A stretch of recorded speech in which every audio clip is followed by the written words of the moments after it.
আসসালামু আলাইকুম। আজকে আমি আমার এই ভিডিওতে থাই ভিসা, এয়ার টিকেট এবং কস্টিং এই ৩ টা বিষয় নিয়ে কথা বলব। যারা থাইল্যান্ড যাওয়ার রিসেন্টলি প্ল্যান আছে তারা পুরো ভিডিওটা দেখতে পারেন। আর যাদের পরবর্তীতে প্ল্যান আছে তারা চাইলে ভিডিওটি সেভ করে রাখতে পারেন, তখন কাজে দিবে।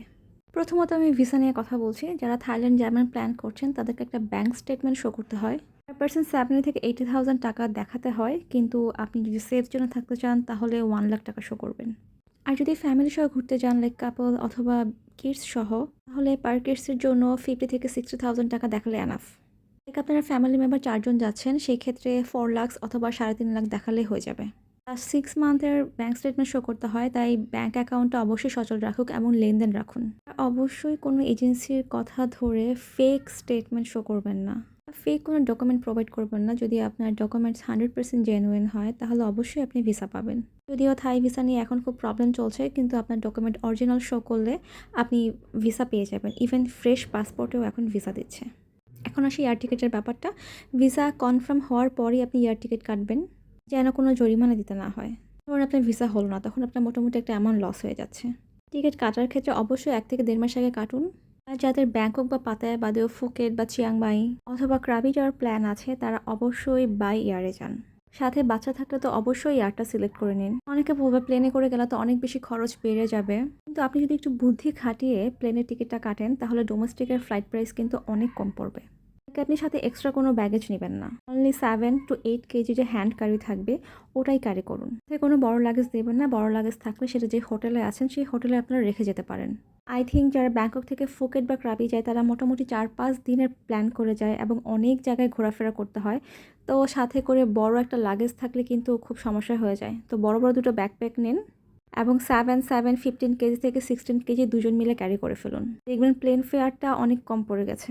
পার পারসন 4 থেকে 5 কেতে আপনারা পেয়ে যাবেন। আর যদি ফ্লেক্সিবল ডেট অনুযায়ী টিকিট কাটতে পারেন তাহলে আপনারা 3000ও পাবেন। ট্রাস্ট মি, আমি ব্যাংকক থেকে ফুকেট বা ক্রাবির টিকিট 2000 টাকায়ও দেখেছি। তো কন্ডিশন একটাই, সেটা হচ্ছে আপনি লাগেজ ক্যারি করতে পারবেন না, শুধুমাত্র হ্যান্ডব্যাগ ক্যারি করতে হবে। অ্যান্ড আই থিঙ্ক হয়ে যায়। আমাদের হচ্ছে 15 থেকে 16 কেজি ক্যারি করেছিলাম, দুজন মিলে হয়ে গিয়েছিল সুন্দর মতোই। এইবার আসি ফেরি টিকিটগুলো নিয়ে। ফেরি টিকিট আপনারা অনলাইন না কেটে অফলাইন কাটতে পারেন, কিন্তু একটু ঘোরাঘুরি করে কাটবেন। যেমন হচ্ছে ফিফি আইল্যান্ড থেকে হচ্ছে আমরা আইল্যান্ড হপিংয়ের একটা প্যাকেজ নিয়েছিলাম। এটা ছিল হাফ ডে প্যাকেজ, প্রায় 5 আওয়ার্সের একটা প্যাকেজ ছিল। আমি যখন যে রিসোর্টে উঠেছিলাম লং বিচে, ওদের কাজ করেছিলাম কেমন প্রাইস পড়বে, তো ওরা আমাদেরকে বলেছিল 2 অ্যাডাল্টস প্রাইস পড়বে 2500 বাত। আমি তো টুকটাক রিসার্চ করে গিয়েছিলাম, তো ওরা যে অ্যামাউন্টটা বলছিল ওটার সাথে আমার মিলতেছিল না। দেন আমি পরের দিন হচ্ছে অন স্পট টিকিট কাটি একটু ভেতরে গিয়ে, টনসাই পেয়ারের থেকে একটু ভেতরে গিয়ে কিছু শপ আছে যারা হচ্ছে এরকম টিকিট সেল করে। আমি মাত্র 550 বাত পার পার্সন করে টিকিট কেটে ফেলি। কোথায় 2500 বাত দুইজন, আর কোথায় মাত্র 1100 টাকা দিয়ে 5 আওয়ার্সের একটা প্যাকেজ নিলাম। এই 5 আওয়ার্সের প্যাকেজে হচ্ছে আমাদেরকে লং টেল বোটে করে বিভিন্ন স্পট ঘুরে দেখিয়েছিল। আঙ্কি বিচ থেকে শুরু করে ভাইকিং ক্যাপ, মায়া বে, ইলে লাগুন, অনেকগুলো স্পট এবং সানসেট দেখিয়েছিল। টু বি অনেস্ট, আমার কাছে সবচেয়ে বেশি ভালো লেগেছিল ওদের সানসেট পয়েন্টটাই। আর হ্যাঁ, এই স্পটটাও অনেক সুন্দর ছিল। দুই পাশে এরকম বড় বড় পাহাড়, সামনাসামনি না দেখলে আসলে বোঝা যাবে না। ওদের সমুদ্র মোটামুটি শান্ত ছিল, বাট হঠাৎ করে এই জায়গাটায় জানি না এত বেশি ঢেউ কেন ছিল, প্রচুর পরিমাণে নৌকা দুলছিল। আর হ্যাঁ, আপনারা যখন এরকম ফুল ডে প্যাকেজ বা হাফ ডে প্যাকেজ নেবেন তখন লং টেল বোটে করে নিন। আমার কাছে মনে হয় এরকম লং টেল বোটে করে ঘুরতে পারলে অন্যরকম ভালো লাগে। আপনি সমুদ্রে ঘোরার যে একটা রিয়েল ফিলিংস, ওটা হচ্ছে লং টেল বোটে ঘুরলেই পাবেন। আমার কাছে থাইল্যান্ড ট্রাভেলার সবচেয়ে বেশি এক্সাইটিং এবং ভালো লেগেছে হচ্ছে এই হাফ ডে ট্যুর প্যাকেজটা। ওরা জায়গায় জায়গায় নেমে সুইমিং করছিল, কিন্তু আমরা তো সুইমিং পারি না, সো আমরা নামতেও পারিনি, আমরা নৌকাতেই বসেছিলাম। তো হ্যাঁ, এটা খুব রিগ্রেট ফিল হচ্ছিল যে কেন সুইমিং শেখা হলো না। যাই হোক, আমরা হচ্ছে মায়াবা পয়েন্টে গিয়েছিলাম, কিন্তু মায়াবাতে আমরা এন্ট্রি করিনি, প্রচুর পরিমাণে ভিড় ছিল। সো ওই সময়টাতে হচ্ছে আমরা বোটেই ছিলাম, কয়েকজন যায়নি, আমরা বসে বসে গল্প করছিলাম। তো যারা হচ্ছে ঘুরতে যাবেন ফুকেটের দিকে তারা অবশ্যই এই হাফ ডে বা ফুল ডে ট্যুর প্যাকেজটা নেবেন। আর হ্যাঁ, আপনারা ট্রাই করবেন ফুকেট থেকে ঘুরতে না এসে ফিফি আইল্যান্ডে 1 দিন বা 2 দিন থেকে দেন ওখান থেকে প্যাকেজটা নিতে। ফিফি আইল্যান্ড যদি আপনারা না থাকেন তাহলে আই থিঙ্ক থাইল্যান্ড ঘোরাটাই হচ্ছে বৃথা। আমাদেরকে ওরা সুন্দর করে এরকম ডিজাইন করে আনারস খেতে দিয়েছিল, এটা কমপ্লিমেন্টারি ছিল, এটার জন্য কোনো টাকা নেয়নি ওরা। সবশেষে হচ্ছে ওরা নিয়ে এসেছিল স্নোরকেলিং করার জন্য। As I already said, I can't swim. তো সবাই স্নরকেলিং করছিল আর আমরা বসে বসে দেখছিলাম। তো আমি ট্রাই করলাম হচ্ছে উপর থেকে একটা ভিডিও নেওয়ার, দেখি খালি চোখে মাছ কতটুকু দেখা যায়। দেখলাম যে না, মোটামুটি মাছ দেখা যায়, পানির নিচে যাওয়ার আর কি দরকার। আমি যখন হচ্ছে ১ম এ ট্যুর প্যাকেজটা নিয়েছিলাম 5 আওয়ার্সের, আমি ভেবেছিলাম এত লং টাইম কিভাবে মানে কাটবে। ৫ ঘন্টা সমুদ্রের মাঝখানে বসে থাকা বা সমুদ্রে শুধু ঘোরা। পরে দেখলাম যে খুব দ্রুতই সময়টা কেটে গেল। সব শেষে ওরা আমাদের নিয়ে গিয়েছিল সানসেট দেখাতে। হঠাৎ করে বোটের ইঞ্জিন অফ হয়ে গেল। চারপাশে কেউ নেই, শুধু সমুদ্র আর অস্তমিত সূর্য।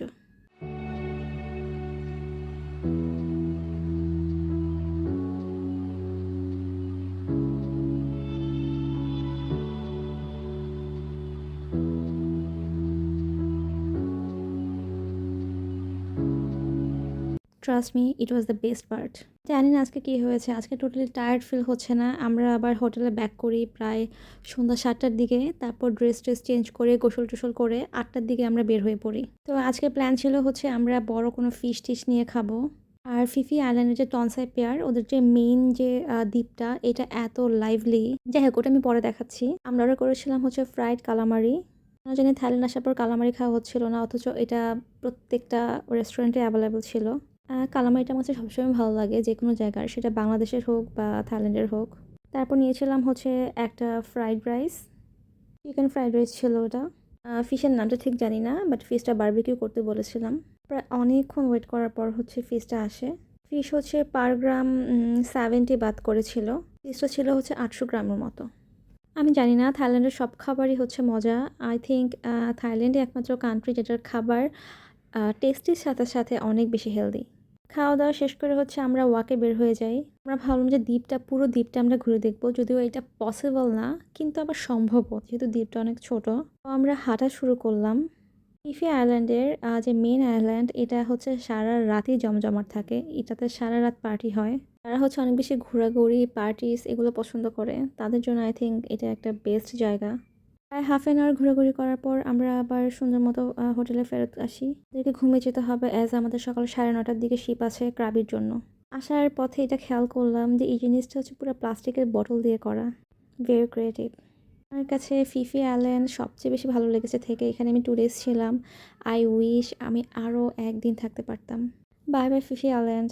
জন্য আবার কখনো আসা হবে কিনা, যদি আবার থাইল্যান্ড আসি, হয়তো বা এইদিকে আসবো না, থাইল্যান্ডের অন্য কোনো জায়গা এক্সপ্লোর করব। কিন্তু আমার মেমোরিতে সবসময় জীবন্ত হয়ে থাকবে এই দ্বীপটি। ফিফি আইল্যান্ড থেকে ক্রাবিতে যাওয়ার সময় আমরা যে ওয়াটার ট্যাক্সিতে উঠেছিলাম, এটা খুবই ছোট ছিল, বাট যখন ফুকেট থেকে ফিফি আইল্যান্ড এসেছিলাম তখন ওটা আবার অনেক বড় ছিল। আমাদের টিকিট পড়েছে পার পারসন 550 বাদ করে। এটা আমরা হচ্ছে ফুকেট থেকে ফিফি আইল্যান্ড আসার সময় টিকিটটা কেটে ফেলেছিলাম। আমাদেরকে একদম আওনাং পেয়ারে নামিয়ে দিয়ে হোটেলে পৌঁছে দেবে। শিপ সহ হোটেল ট্রান্সফার দুটো নিয়েছি, 550 করে পার পারসন। আসতে খুবই কম সময় লেগেছে, মেবি 1 আওয়ার 15 মিনিটের মতো। আই ডোন্ট নো খুব দ্রুত আসলো কি না, কারণ অন্যান্য সময় তো আমরা দেখেছিলাম প্রায় 2 আওয়ার্স লাগে। Welcome to Krabi. মজার জিনিস কি, আমি যতগুলো জায়গায় গেলাম থাইল্যান্ড আসার পর, একটা থেকে আরেকটা আলাদা ছিল। এরকম না যে সবগুলো একই রকম। ব্যাংকক একরকম, ফুকেট একরকম, ফিফি আইল্যান্ড আরেক রকম, আর ক্রাবি ইজ টোটালি ডিফারেন্ট। আমরা আমাদের চলে আসলাম রয়্যাল নাকারা রিসোর্টে। এটা আমি বুক করেছিলাম agoda.com থেকে। এই রুমের প্রাইস পড়েছিল হচ্ছে 5200 টাকা। আর হ্যাঁ, আপনারা হোটেল বা রিসোর্ট agoda বা booking.com থেকে কিভাবে বুক করবেন, তেমন কিছু না। আপনার যদি ডুয়াল কারেন্সি কার্ড থাকে, সেটাতে এনরোল করে নিলেই হবে। আপনার যখন হচ্ছে পেমেন্টটা ওরা কাটবে, তখন ডলার বা থাই বাতে কেটে নেবে। আর হ্যাঁ, হয়তো বা 100 বা 200 টাকার মতো একটা ট্রানজ্যাকশন ফি থাকে, ওটা ওরা কেটে নেবে এক্সট্রা। এখন বাজে দুপুর 12টা। আমাদের চেক ইন টাইম ছিল 2টার দিকে, বাট তারা আমাদেরকে আগেই রুমে ঢুকতে দিয়েছে। অ্যান্ড আমাদের রুম থেকে জাস্ট ভিউটা দেখো।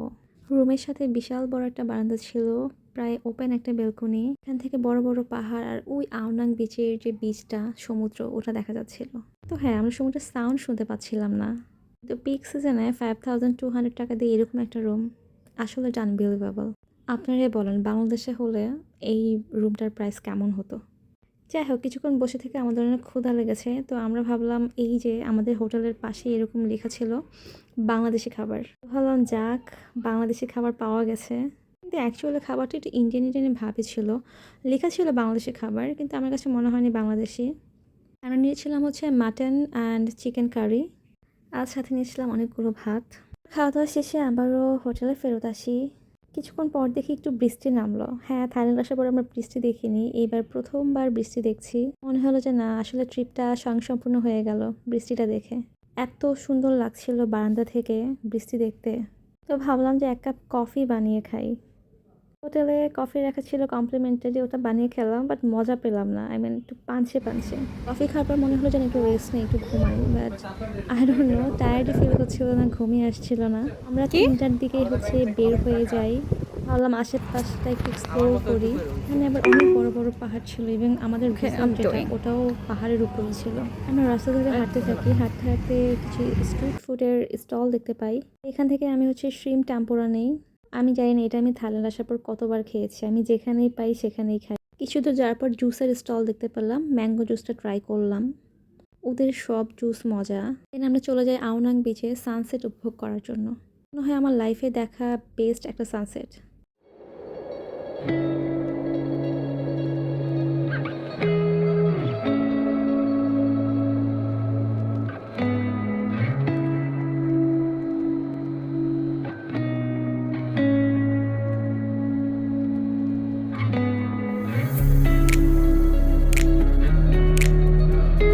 সানসেট এনজয় করার পর আমাদের নেক্সট ডেস্টিনেশন ছিল Krabi night market. Krabi night market ছিল আমরা যেখানে ছিলাম এখান থেকে প্রায় 1 কিলোমিটার। আমরা প্রচুর হেঁটেছি থাইল্যান্ডে।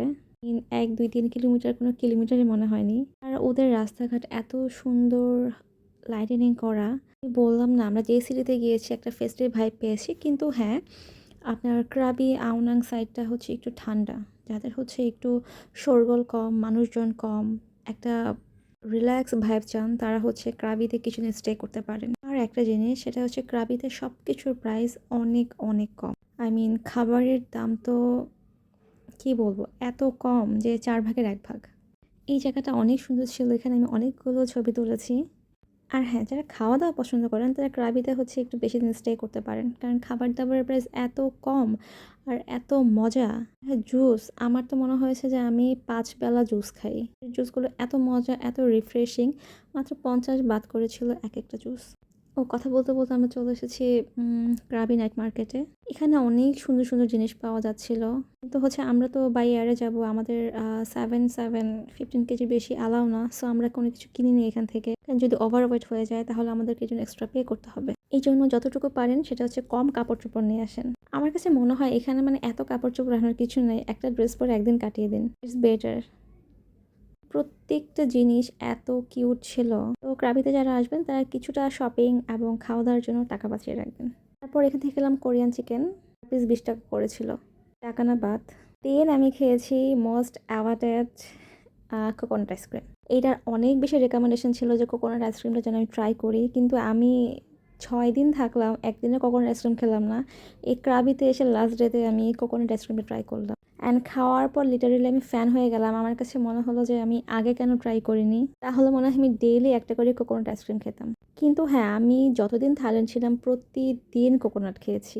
তো তোমরা যারা থাইল্যান্ড যাবে তারা অবশ্যই ট্রাই করবে কোকোনাট আইসক্রিম। ওদের প্রেজেন্টেশন এত সুন্দর, আর ওরা সব জায়গায় এরকম অর্কিড ফ্লাওয়ার দেয়। আই মিন একটু হাঁটলেই দেখি এরকম সুন্দর সুন্দর ডিফারেন্ট কালারের অর্কিড গাছ। তারপর আমরা রাতের খাবারের জন্য এখান থেকে প্যাড থাই নিয়ে নেই। দেখে ইয়াম্মি মনে হচ্ছিল। এই প্যাড থাইটা ছিল 100 বাত। যেখানে আমরা ব্যাংকক বলো, ফিফি আইল্যান্ড বলো, ফুকেট বলো, ২০০-৩০০ বাতের নিচে কোনো কিছুতে হাত দিতে পারিনি। এইখানে একমাত্র ক্রাবিতে ৫০ থেকে ১০০ বাতে আমরা বিভিন্ন রকম খাবার-দাবার খেতে পারছিলাম। প্যাড থাই ওদের একটা ট্রেডিশনাল ডিশ, এটা সব জায়গায় পাবে। উপরে হালকা একটু পিনাট দিয়ে দেয় আর কিছু কাঁচা মাশরুম দেয়। ঠিক জানি না, এটার মেবি কোনো এক্সট্রা নাম আছে, যেটা মেবি এমনিতে খাওয়া যায়, কোনো কুক ছাড়াই। ওরা সব কিছুর সাথে বাঁধাকপি দেয়।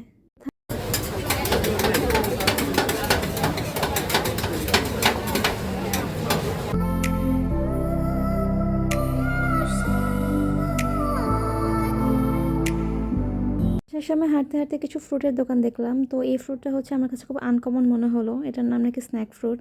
হ্যাঁ, আমাকে লাখ টাকা দিলেও আমি এই ফ্রুট খাবো না। এত বিচ্ছিরি একটা ফল কে খাবে?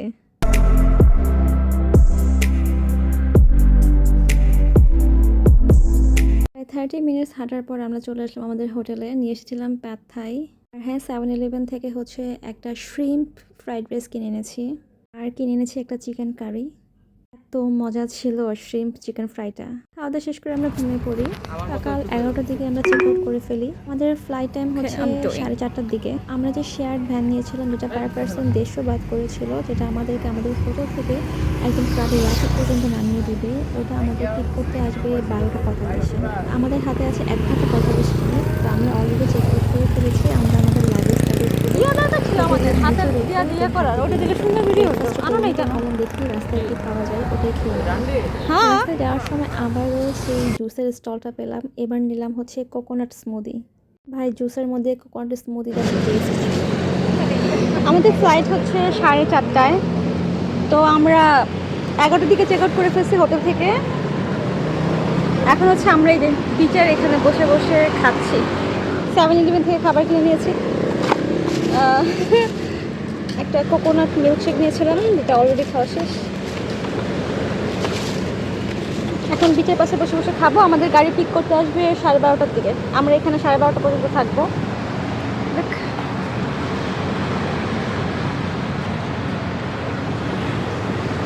The view and the food.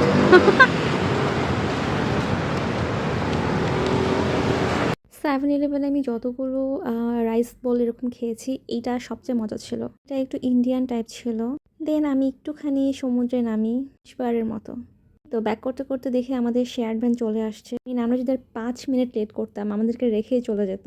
আমাদের এয়ারপোর্ট পৌঁছাতে সময় লাগবে অলমোস্ট 1 থেকে 1.5 ঘন্টা। Bye bye Krabi. চলে আসলাম ক্রাবি ইন্টারন্যাশনাল এয়ারপোর্টে। সারপ্রাইজিংলি ওদের প্রত্যেকটা এয়ারপোর্ট এত সুন্দর। ক্রাবি এয়ারপোর্টটা একদম ছোট গোছানো, আমার কাছে খুব ভালো লেগেছে। আর হ্যাঁ, ডোমেস্টিকের ফ্লাইটের সবচেয়ে বেশি ভালো লেগেছে কোনো ফ্লাইট ডিলে হয় নাই, প্রত্যেকটা ফ্লাইট অন টাইম ছিল। কিন্তু আই ডোন্ট নো এই ফ্লাইটটা ডিলে হয়েছে প্রায় 15 মিনিটের মতো।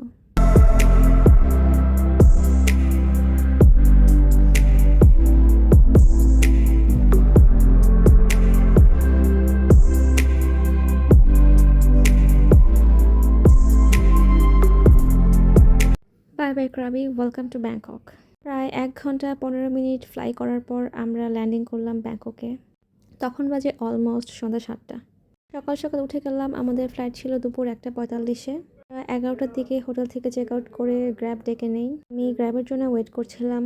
আমাদের সুবর্ণভূমি এয়ারপোর্টে যেতে সময় লাগবে অলমোস্ট 1 আওয়ার। দ্যাট মিনস আমি একটু লেট করে ফেলেছি। এয়ারপোর্টে এসে দেখি আমাদের ইউএস বাংলা মাশাল্লাহ 1.5 ঘন্টা ডিলে। যেহেতু ব্রেকফাস্ট করে বের হয়নি, তো 2টা স্যান্ডউইচ নিলাম। টুনা ফিশের স্যান্ডউইচ ছিল, আর এটা ছিল একটা পেস্ট্রি, লেমন এবং ভ্যানিলা ফ্লেভারের। দুইটাই অনেক মজা ছিল। দুইটাই 7-Eleven থেকে নিয়েছি। আমরা 7-Eleven থেকে অনেক কিছু খেয়েছি, প্রত্যেকটা খাবারই অনেক মজা ছিল। শেষে বিকাল 4টার দিকে হচ্ছে আমাদের প্লেন টেক অফ করে।